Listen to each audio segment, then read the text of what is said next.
கொண்டு அருளாதற்கு அவ்வளகமில்லை, பொருளாதற்கு உலகமில்லை, அருளும் பொருளும் இல்லாதவருக்கு எவ்வளவு இடமலைன்னு சொல்லக்கூடிய எழுதுவாட்டி மகாலட்சுமி. அப்படி அஷ்டமா லட்சுமி ஒரு அனுகிரகத்தை பெற்ற யாவும் அடைந்தேன் கைலாயகிரி. அங்க விட்டு போனோம்.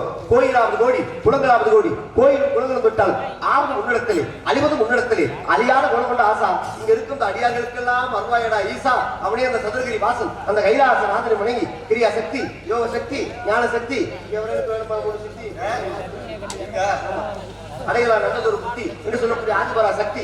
அவர் இல்லையே நமக்கேது கீர்த்தி என்று சொல்லக்கூடிய மதுரையிலே மீனாட்சி, காஞ்சியிலே காமாட்சி, காசியிலே விசாலாட்சி, இந்த ஊருக்கு ஒரு உருவம் இல்லாண்ட ஒரு பேசுகிற ஆதிபரா சக்தி அன்னவளை வணங்கி இந்த பூலகத்தை அடைந்து விட்டு இந்த பூலகமோ குறிஞ்சிடும், குறிஞ்சின் கடவுளோ கந்தன், கந்தன் தந்தையோ பரமன், பரமன் அணிந்திருப்பதோ பர்வதம், பருவத்தை கூடியான துரியோன், துரியோன் நண்பனோ கர்ணன், கர்ணன் தந்தையோ சூரியன், சூரியன் அருளை பெற்றவன் அகத்தியன், அகத்தின் ஆசை பெற்றவன் ஆஞ்சநேயன், ஆஞ்சநேயன் கொண்டு வந்ததோ சஞ்சீவி பர்வதம், அதை அளித்தவன்